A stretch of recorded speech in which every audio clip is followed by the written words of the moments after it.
এখন জানে রোগটা বেশি ঢুকে গেছে শিক্ষিতদের কাছে, শরীফ থেকে শরীফা। শুনেননি বাংলাদেশের ঘটনা? শরীফ থেকে শরীফা। মুসলিমরা, মুসলমান শিক্ষিত যুবকরা বলছে মৌলবীরা কি জানে, আল্লাহ সৃষ্টি করেছে পুরুষে পুরুষে বিবাহ করে সমকামী জানলাম। এই সমকামী পাপের কারণে আপনি উলামার কাছে উঠা বসা করেন, কোরআন হাদিস জানতে চাচ্ছেন, যার কারণে এই সমকামীতে লিপ্ত হয়ে যাচ্ছে। এই সমকামী পাপের কারণে একটা নসলকে আল্লাহ ধ্বংস করে দিয়েছে, একটা কওমকে, নূহ নবীর পুরো কওমকে আল্লাহ রুটির মতো পাল্টিয়েছে। পৃথিবীর ভূগোল খুলে দেখে নাও, যে সাগরটাকে মরা সাগর বলা হয়, যে সাগরের উপরে আল্লাহ পাল্টিয়েছিলেন লূত নবীর কওমকে, সেখানে আজ পর্যন্ত একটা পোকা মাকড় কীট পতঙ্গ পর্যন্ত জন্মায় না। বৈজ্ঞানিকরা সেই সাগরের নাম রেখেছে মরা সাগর। তারা এতটা অভিশপ্ত ছিল। কোরআনে আল্লাহ লাকিব টেনে দিয়েছে, এই লূত নবীর বিবি কিন্তু জাহান্নামী। আল্লাহর কসম খেয়ে বলে যাচ্ছে, এটা লাকিব টানা হয়ে গেছে, এটা আর ফিরবে না। নবীরা যদি সিজদায় পড়ে ক্ষমা চায় তারপরেও ফিরবে না। আমি কয়েকটা দলিল দেব। যারা ভাবছেন, যারা উলামা আছে, তালিবে ইলম আছে, দাওয়াতের সাথী ভাইরা আছে, সবাই শুনে যান। যারা ভাবছে যে অমুক জন এসে দাওয়াত দিলে মানুষ সব হিদায়াত পেয়ে যাবে, মক্কার ইমাম এসে দাওয়াত দিলে মানুষ সব হিদায়াত পেয়ে যাবে, আল্লাহর কসম খেয়ে বলে যাচ্ছে, এই আকীদা যদি কোনো মৌলবীর থাকে তার ইলম হাসিল করা হয়নি, এই আকীদা যদি কোনো সাথী ভাই থাকে তার ইলম তার কাছে পৌঁছায়নি, দাওয়াত সে বুঝেনি। যদি মানুষের দ্বারা মানুষ হিদায়াত পেয়ে যেত, আল্লাহ নবী সাল্লাল্লাহু আলাইহি সাল্লাম নিজের চাচাকে কলমা পড়িয়ে দিতেন। কথাটা বুঝতে পেরেছেন না পারেন? আল্লাহ নবী নিজের চাচাকে কলমা পড়াতে পেরেছিলেন? পারেননি। তাহলে আমি তোমাকে মাতাল, আমি তোমাকে কি করে কলমা পড়িয়ে মুসলমান করে দেব? কথাটা ভালো করে বলতে। আরো একটু আগে চলুন, আমি কোরআনের রেফারেন্স দেব আপনাকে।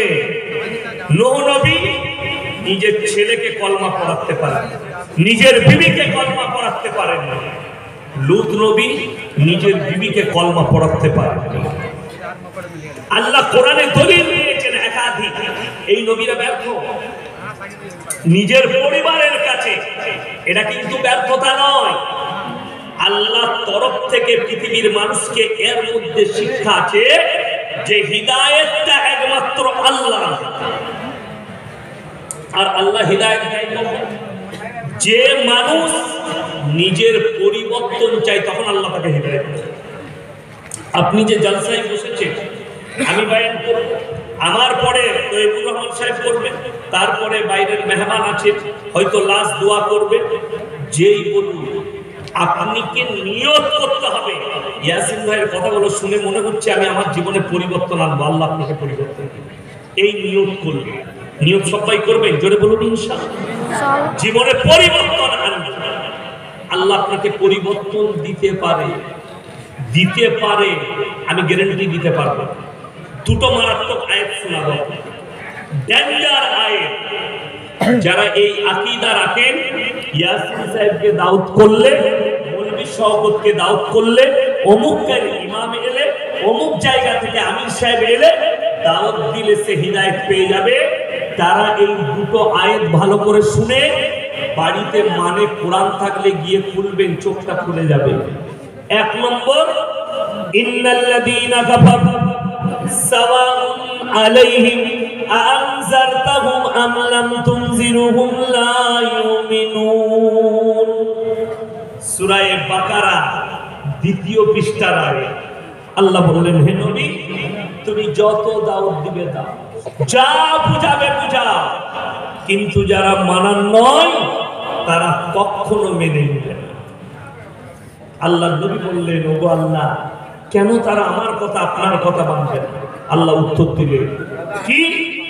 খাতামাল্লাহু আলা কুলুবিহিম, তাদের দিলেতে তালা মারা গেছে। কুলুব মানে হচ্ছে হৃদয়, তাদের দিলে তালা মেরে দেওয়া হয়েছে, যত দাওয়াত দিবে দাও, কিন্তু তাদের হৃদয়েতে প্রবেশ করবে না। ওয়ালা সামিহিম, আর তাদের কানেতে মোহর মারা হয়ে গেছে। ওয়ালা আবসারিহিম গিশাওয়া, আর তাদের চোখেতে পর্দা পড়েছে, লজ্জা শরমের মাথা খেয়েছে, তারা কখনো আল্লাহর রাস্তায় ফিরবে না। কোরআন। আপনি এরপরে কি করে বলবেন ইয়াসিন ভাই আপনি সকলকে হিদায়াত দিয়ে দেন? নবীজি বললেন, হে আমার চাচা, আপনি একবার খালি কলমাটা পড়ে দিন, আমি আল্লাহর কাছে কেঁদে কেঁদে ক্ষমা চেয়ে দিই। নবীজির চাচা বললেন, আমি যদি বার্ধক্যে কলমা পড়ি, লোকে বলবে মৃত্যু ভয়ে কলমা পড়েছে। আল্লাহ নবীজির কাছে আয়াত পাঠিয়েছে, ইন্নাকা লা তাহদি মান আহবাবতা ওয়ালাকিন্নাল্লাহা ইয়াহদি মান ইয়াশা। হে নবী, হিদায়াতের দপ্তরটা আমার আল্লাহর কাছে, জোরে বলুন সুবহানাল্লাহ। তোমার কাছে দিই যে তুমি মানুষকে হিদায়াত দিয়ে দিবে, তুমি খালি মানুষকে পথটা দেখিয়ে দিবে। হিদায়াতের মালিক কে? এই জোরে বলুন কে? আল্লাহ, একমাত্র আল্লাহ। এটা এক নম্বর গেল। দ্বিতীয় নম্বরটা বড় ডেঞ্জার। আপনার চোখ দিয়ে পানি আসা দরকার। 8 পারা, কত পারা বললাম? 8 পারা, প্রথম পৃষ্ঠা, প্রথম আয়াত।